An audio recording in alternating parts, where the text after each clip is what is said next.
ఈరోజు మేము ఇంత భారీ ఎత్తున దేవ కార్యక్రమం చేసుకునేదానికి అంటే కొన్ని మాకు తెలుగు అన్నను పోయి వినత పత్రం ఇచ్చకపోయినప్పుడు అమ్మవారు ఊరు కాపలాగా ఉండాయమ్మ, మన ఊరిని కాపాడాయమ్మ, ఆ అమ్మది ఏ లోటు లేనట్లా బాగు చేయండి అని పారసారతన్న చెప్పిన వెనుకనే ఆయనకి అన్నా అక్కడ ఉండే ప్రజలకి ఇన్ని ఇబ్బందులు ఉండవనా అంటే ఫోన్ తీసుకొని ప్రతి ఒక్క అధికారికి కరెంటు డీఈకి అయితేనేమి, తర్వాత మున్సిపల్ కమిషనర్కి, తర్వాత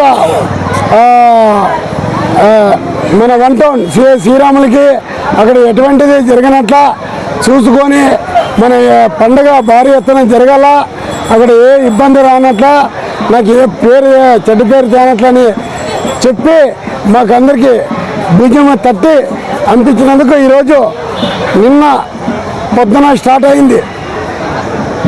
రాత్రి కంటికి నిద్ర లేనట్లు అంటే వన్ టౌన్ సిఐ గారు అయితేనేమి, ఎలక్ట్రానిక్ వాళ్ళు అయితేనేమి, మా గుడి మెంబర్స్ అయితేనేమి, ప్రతి ఒక్కరు రాత్రి 5,000 తో 6,000 జనం కలిసి ఉంటారు.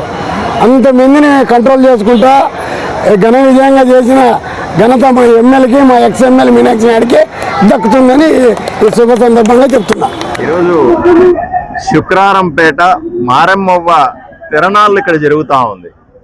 ఆదోనిలో ఈ భాగంలో 1, 2 వార్డు 3 వార్డుల్లో అత్యంత వైభవంగా చేసేటువంటి ఉత్సవం ఇది.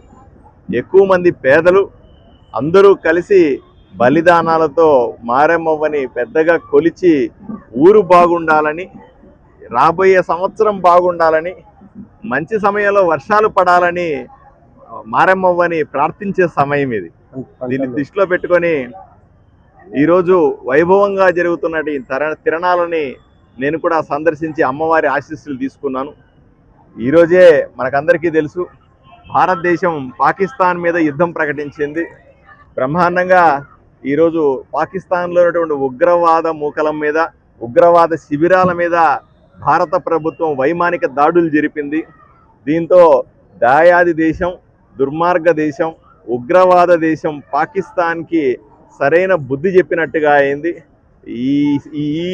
ఈ సందర్భంలో అమ్మవారి ఆశీస్సులు భారతదేశం మీద, ముఖ్యంగా అమ్మవారి ఆశీస్సులు నరేంద్ర మోదీ మీద ఉండి ఈ దేశాన్ని, ఈ ప్రజలని, ఈ ఊరిని కాపాడుకునే శక్తిని ఇవ్వాల్సిందిగా అమ్మకు చేతులెత్తి మొక్కుతున్నాను.